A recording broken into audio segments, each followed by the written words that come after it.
최강 종목과 최강 이슈를 소개해드리는 시간. 오늘도 전 세계에 일어난 주요 이슈를 살펴보면서 투자 포인트를 잡아보고 최강 종목까지 선별해드립니다. MBN골드 김병진 매니저와 함께하겠습니다. 매니저님 안녕하세요. 안녕하세요. 네, 오늘 최강 종목은 혹시 몇 루타 예상하시나요? 오늘은 3루타 또 시원하게 또 도전해보도록 하겠습니다. 오, 좋습니다. 시장이 좀 부진한데 3루타 도전이라니 아주 기대가 됩니다. 그러면 규칙 먼저 살펴보시죠. 네, 목표 수익률에 따라서 1, 2, 3루타가 결정이 됩니다. 1루타 종목은 3에서 5% 수익, 6% 이상의 수익은 2루타, 10% 이상의 수익을 내면 3루타 종목이 됩니다. 목표를 달성할 때마다 야구공이 1개씩 추가되는데요. 야구공 9개를 모으면 저희가 시청자 5분을 선정해서 커피 쿠폰 드리고 있으니까요. 많은 관심과 참여 부탁드리겠습니다. 그러면 야구공 얼마나 모았는지도 확인해 볼 텐데요. 네. 이렇게 6개를 모았고요. 휴니드가 어제 이미 많이 오른 기업이거든요. 이미 2배 가까이 올랐는데 어제 9% 급등해서 52주 신고가를 경신했고요. 시큐레터는 어제 시간외 거래에서 상한가를 터치하기도 했습니다. 시큐레터 오늘 흐름은 어떻게 보시나요?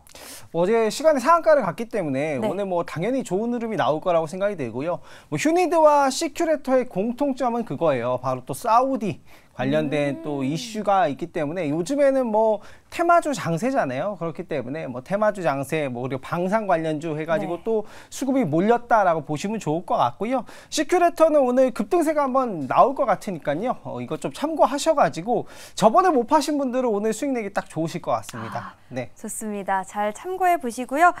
그렇다면 오늘의 최강 이슈 바로 확인해 볼게요. 첫 번째로 볼 최강 이슈. 하락장에서도 매수하는 외국인입니다. 네. 어떤 기업을 사고 있나요? 네, 외국인들이 좀 급하게 급락했을 때마다 종목을 좀 사들이고 있다라고 좀 보시면 좋을 것 같고요. 그 외국인들이 사는 주식들은 사실 지금 같은 시장에서는 좀 자신감이 있는 주식이라고 좀 해석을 해야 되거든요. 그래서 외국인들이 좀 매수하는 종목에 우리가 지금 집중을 해보자라는 의미로서 이 내용을 좀 가지고 왔다라고 보시면 좋을 것 같아요. 이미지를 보면서 한번 설명드려 볼게요. 첫 번째 이미지 한번 보도록 하겠습니다. 외국인이 특히나 8,500원어치 좀 급락했을 때 2,400선을 하락했을 때 좀 샀다라고 보시면 좋을 것 같고요. 가장 눈에 띄는 건 반도체 주식들을 좀 많이 샀다라는 걸 또 기사를 통해서 확인해 보실 수 있었을 것 같습니다. 사진도 HBM 이렇게 써져 있네요. 네, 그렇죠. 제가 좀 기대를 하는 바가 있는 HBM인데요. 다음 이미지 한번 보도록 하겠습니다. 네. 저는 뭐 지금 외국인들의 비중을 한번 가지고 와봤는데요. 외국인들이 지금 주식시장에 가지고 있는 우리나라 시가총액 기준으로 했을 때 주식 비중이 28.6%예요. 그러니까 10년 내에 최저치라고 보시면 좋을 것 같은데 반대로 생각하면 매도할 사람들은 좀 매도를 했다라고 생각이 되고요. 좀 역으로 생각하면 뭐 지금의 뭐 이슈라든가 이런 것들은 시간이 지나면 해결이 될 거잖아요. 그래서 좀 장기적인 안목으로 투자를 하겠다라고 하시면은 지금이 정말 좀 어떻게 보면 매력적인 투자 시점이 될 수도 있지 않을까라고 생각이 들고요. 뭐 과도하게 뭐 신용을 쓴다거나 뭐 이렇지만 않는다면 저는 시간이 지났을 때 충분히 매력적인 지수대가 아닌가라고 생각이 되고요.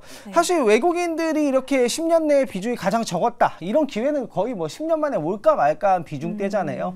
그렇기 때문에 충분히 매력적이다라고 보시면 좋을 것 같고요. 코스피 시가총액 기준 외국인 비중은 32.7%, 코스닥 같은 경우에는 8.6% 외국인 비중이 있고요. 전체 통합을 하면 28.6%의 외국인 비중으로 지금 국내 시장에 가지고 있다라고 보시면 좋을 것 같고 근래에 들어서는 외국인들 매도세가 좀 작아졌어요. 매도 금액 자체가 좀 작아졌다라는 것은 좀 긍정적인 부분이 아닐까라고 생각을 하고 있습니다.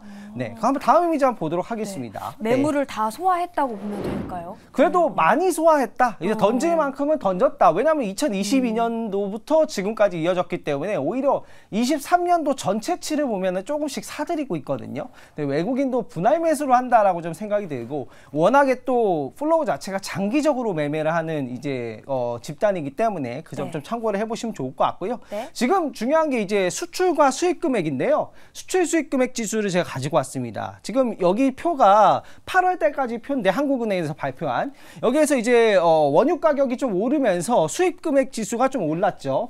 그래서 우리나라도 4분기에 반도체 가격 상승에 대한 전망론이 있기 때문에 4분기에 우리 반도체 가격이 조금 상승하면은 그래도 수출 금액 지수가 소폭 올라오지 않을까라고 생각이 되고 지금 이제 원화가 또 약하단 말이에요. 환율 부분도 좀 안정세를 찾아보면 수출 금액 지수가 소폭 상회하지 않을까. 그리고 이제 물가가 지금 좀 낮아져야 되는데 물가 부분도 여러분들은 좀 체크를 해보셔야 될 것 같고 원유 가격이 굉장히 중요한 부분이거든요. 지금 또 이제 국내 물가를 자극하는 게 내수 물가보다는 사실 원유 가격이기 때문에 그것 때문에 또 실질 금리를 또 자극하는 부분이 있어요. 그런 부분이기 때문에 그 점 좀 참고하셔가지고 매매하시고 장기적인 안목은 진짜 그래도 많이 팔 만큼 팔았기 때문에 지금은 장기적 안목에서 너무나 때다. 저는 매력적인 종목들이 보이기 시작하고 있기 때문에 네. 저는 긍정적으로 보고 있다. 네. 보시면 좋을 것 같고요. 다음 회의자 보도록 하겠습니다. 다음 이미지 한번 보면요. 국제유가 추이인데 이건 좀 참고를 하셔가지고 다 확인하실 수 있는 부분이니까요. 참고해 보시면 좋을 것 같고 외국인들 순매수 특징 관련 종목을 한번 보도록 하겠습니다. 네. 뭐 좀 큼지막한 종목들이 있는데요. 뭐 전반적으로 보면은요. 반도체, 그쵸, 반도체 보이고 뭐 전기전자 가장 수출을 많이 하는 품목이고요. 그리고 바이오 쪽도 좀 매매를 하고 있다라고 보시면 좋을 것 같은데 이렇게 업종별로 나쁘지 않은 전략인 것 같은데 전반적으로 안정적인 종목과 뭐 혁신적인 종목들 좀 섞어서 매입을 하는 것 같으니까요. 이 부분 좀 참고를 해보셔가지고 분할 매수 하신다면 정말 좋은 기회가 되지 않을까. 저는 이렇게 생각하고 있습니다. 네. 네, 외국인은 팔 만큼 팔았고 이제는 분할 매수하는 흐름을 보여주고 있습니다. 네. 관련주도 잘 참고해 보시면 좋을 것 같고요. 네. 이어서 두 번째 이슈도 바로 살펴볼게요. 두 번째 이슈는 갤럭시 24가 곧 출시될 예정이라고요? 네, 이거는 아직까지는 뉴스로만 보도된 사실인데 삼성전자에서 공식적으로 확실하게 바로 출시하겠다라고 밝힌 건 아니고요. 그래요? 이제 해외에서 먼저 좀 보도가 되었다. 조기 출시를 할 가능성이 굉장히 높다라고 보도가 되었다라고 보시면 좋을 것 같고요. 네. 1월 중순에 갤럭시 언팩을 통해서 공개할 예정이다라고 좀 기사 자체가 굉장히 상세하게 이제 나왔고 삼성전자의 신제품 발표가 어떻게 보면 반도체 매출과도 연관이 있을 수밖에 없을 것 같아요. 그래서 신제품을 좀 조기 출시하는 게 아니냐라는 얘기가 계속해서 나오고 있고요. 이 기사 한번 이미지를 한번 보도록 하겠습니다. 자, 어제 이제 해외 언론에 보도된 게 또 이제 매일경제신문에 다시 한번 좀 실렸다라고 보시면 좋을 것 같고요. 내용 자체가 워낙에 구체적이어서 그래서 저도 충분히 1월 달에 출시 가능성이 좀 높다라고 보여질 수 있을 것 같고요. 이번 출시에서 가장 핵심적인 부분 같은 경우에는 엑시노스라고 좀 생각을 해보시면 좋을 것 같아요. 모바일용 AP 칩이죠. 모바일 핸드폰에 이제 CPU라고 불리는 그 엑시노스를 퀄컴 것만 원래 의존해서 썼는데 삼성의 엑시노스를 같이 탑재하겠다는 얘기가 들리고 있어서 그에 따른 구매비 절감 같은 경우에도 굉장히 좋은 부분이고 모바일 쪽 요즘에 폴더블 폰으로 수익성을 삼성전자가 잘 내고 있어요. 반도체 부분을 모바일이 다 메꿔줬기 때문에 요번에 이제 출시되는 신제품도 좀 기대가 되는 상황이다라고 보시면 좋을 것 같고요. 스펙 같은 경우에는 뭐 더 당연히 좋아지겠죠. 더 좋아지고 디자인도 많이 바뀐다고 하니까 한번 기대해 보시면 좋을 것 같고요. 이와 관련돼서 여러분들이 좀 참고를 해보셔야 될 것 같은 경우에는 스마트폰 관련 종목들 뭐 국내에서는 파트론 같은 종목들도 최근에 좀 계속해서 좋은 흐름을 보여주고 있더라고요. 네. 그리고 이제 뭐 스마트폰 관련돼서 관련주를 보시고 그리고 엑시노스 관련된 종목들도 좀 참고를 해보시면 투자 포인트 될 것 같거든요. 네. 관련주 한번 보도록 하겠습니다. 네. 자, 관련주 한번 보시면요. 일단 엑시노스 관련주는 저번에 한번 정리를 해드렸어요. 내가 좀 모바일용 AP칩, 모바일용 CPU 쪽에서 강력한 종목을 찾고 싶다 하시는 분들은 여기에서 굉장히 좋은 종목들 많으니까 참고해보시면 좋을 것 같고요. 네. 스마트폰 관련된 종목들도 한번 보도록 하겠습니다. 삼성전자 기존에 이제 갤럭시 관련 종목들 신제품이 나와야지 수익성이 나올 수 있는 기업들이 주가들이 워낙 많이 빠진 종목들이 많아요. 그렇기 때문에 이런 종목들도 지금보다는 괜찮아지겠지라는 마인드로 보신다면 충분히 매력적이지 않을까 생각을 해보고 있습니다. 네. 네, 그렇다면 반도체주들도 동반 상승이 가능할까요? 저는 반도체주들도 동반 상승이 가능하다라고 생각이 들고요. 어쨌든 외국인들이 우리나라에서 가장 또 많이 찾는 품목 자체가 반도체이기 때문에 또 안 좋을 때 투자를 해놓으면 또 좋을 때가 오지 않겠습니까? 네. 또 메모리는 또 당연히 사이클을 타는 업종이기 때문에 분명히 저는 그 수요는 또 돌아올 것이라고 생각이 들고요. 좀 근데 좀 넉넉한 마음으로 시간을 두고 매매를 하겠다라고 보시면은 좀 여유롭게 매매하실 수 있지 않을까 생각하고 있습니다. 네. 네. 공식 발표는 아니지만 갤럭시 S24가 조기 출시된다라는 뉴스가 나왔습니다. 해당 소식에 따라서 핸드폰 관련주, 스마트폰 관련주와 엑시노스 탑재 관련주를 눈여겨보시면 좋을 것 같습니다. 계속해서 오늘장 최강 종목 화면으로 먼저 만나보시죠.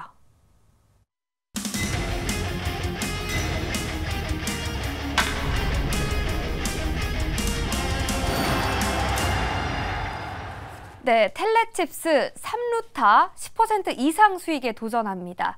어떤 투자 포인트들이 있을까요? 네, 텔레칩스 같은 경우에는 네. 차량과 그리고 인포테인먼트, 차량용 인포테인먼트용 AP칩을 설계하는 팹리스 기업이에요. 제가 이 종목을 굉장히 좋아하는데 반도체장 강세 때 제가 이 종목을 방송에서 많이 추천해서 수익을 냈던 종목이에요. 아, 진짜요? 네, 장점이라고 하면은 설계 기업이기 때문에 팹이 없어요. 삼성전자의 파운드리를 맡기기 때문에 이게 고정적으로 유형자산에 들어가는 비용 자체가 적겠죠. 그런데 칩이 생산이 되면 로열티를 받는 구조기 때문에 재무 구조 자체가 굉장히 안정적인 부분이다라고 좀 보시면 좋을 것 같고요. 이번에 삼성 파운드리에서 테슬라 칩 생산 관련된 이슈도 최근에 있었잖아요. 그리고 차량과 인포테인먼트용 AP 칩이 굉장히 잘 나가고 있기 때문에 영업이익 전망치도 너무 좋아지고 있는 기업이라고 보시면 좋을 것 같습니다. 네, 차트를 좋습니다. 한번 보도록 하겠습니다. 네. 가격 전략 한번 수립을 해보도록 할게요. 네. 그동안 주가가 워낙에 빠졌고요. 제가 예전에 방송에서 18,000원, 19,000원대 공략했다가 굉장히 좋은 수익 줬던 종목이에요. 매수가는요, 21,000원으로 잡도록 할게요. 시초가가 아닙니다. 21,000원으로 소폭 눌렸을 때 잡고요. 목표가는 24,000원, 손절가는 19,000원 잡도록 하겠습니다. 네, 텔레칩스 3루타 도전 응원하겠습니다. 지금까지 최강 최강 종목이었습니다.